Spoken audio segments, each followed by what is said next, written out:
Assalamualaikum warahmatullahi wabarakatuh. Perkenalkan, nama saya Zinisa Marsalinda. Saya dari Prodi PBSI. Dari semester 1 ingin mengumpulkan tugas Bu Dewi keterampilan menyimak, yaitu keengganan ikut terlibat dalam menyimak adalah kecenderungan seseorang untuk tidak ingin terlibat secara aktif dan berproses menyimak. Berikut beberapa karakteristik dan dampaknya. Karakteristiknya adalah: 1. Kurangnya minat dan perhatian. 2. Tidak ingin berpartisipasi dalam diskusi. 3. Mengabaikan pesan atau informasi. 4. Tidak bertanya atau memberikan umpan balik. Dan kelima, terlihat tidak tertarik atau bosan. Dan dampaknya adalah kesalahpahaman dan kehilangan informasi penting, menghambat komunikasi efektif, membuat pembicara merasa tidak dihargai, dan penyebabnya itu kurangnya minat pada topik pembicaraan, kecenderungan pasif, kurangnya keterampilan menyimak. Dan ada pula ketakutan akan perubahan dalam menyimak, yaitu adalah kecenderungan seseorang untuk merasa tidak nyaman atau takut menghadapi perubahan dalam proses menyimak sehingga menghambat kemampuan menyimak secara efektif. Berikut beberapa aspeknya, yaitu karakteristik. 1. Resistensi terhadap pendapat baru. 2. Kecenderungan mempertahankan pendapat lama. 3. Takut menghadapi perubahan dalam komunikasi. Dan dampaknya itu adalah kesalahpahaman dan kehilangan informasi, menghambat komunikasi efektif, membuat hubungan interpersonal terganggunya. 4. Menghambat pertumbuhan pribadi dan profesional, meningkatkan stres dan kecemasan. Dan penyebabnya adalah kecenderungan konsentratif, kurang kepercayaan diri, takut kehilangan kontrol, dan pengalaman buruk di masa lalu.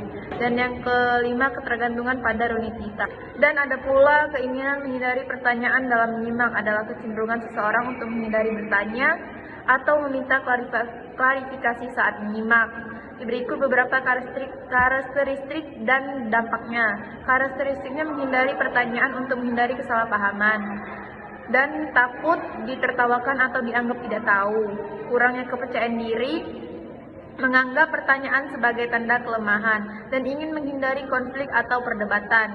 Dan dampaknya itu adalah kesalahpahaman dan kehilangan informasi penting, menghambat komunikasi efektif, dan membuat hubungan interpersonal terganggu.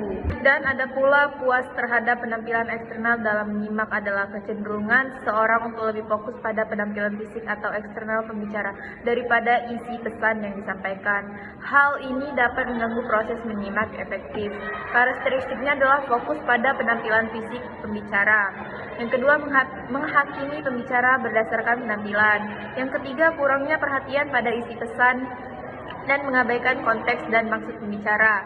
Dan dampaknya itu adalah kesalahpahaman dan kehilangan informasi penting. Yang kedua, menghambat komunikasi efektif. Dan ketiga, membuat hubungan interpersonal terganggu dan menghambat pertumbuhan pribadi dan profesional, meningkatkan stres dan kecemasan. Dan adapun pertimbangan yang prematur dalam menyimak adalah kecenderungan seseorang untuk membuat kesimpulan atau keputusan sebelum memahami secara utuh pesan yang disampaikan. Hal ini dapat menyebabkan kesalahpahaman dan menghambat komunikasi efektif.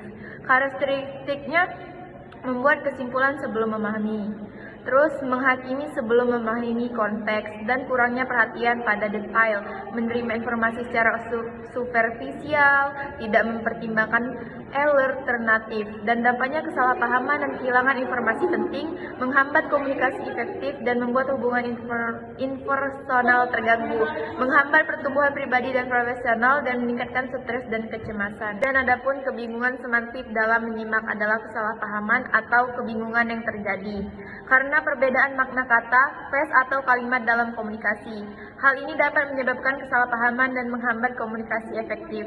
Faktor penyebabnya adalah perbedaan makna kata, konotasi kata, idiom dan ekspresi, dan perbedaan bahasa atau dialek, dan konteks yang tidak jelas, penggunaan istilah teknis, penggunaan bahasa figuratif.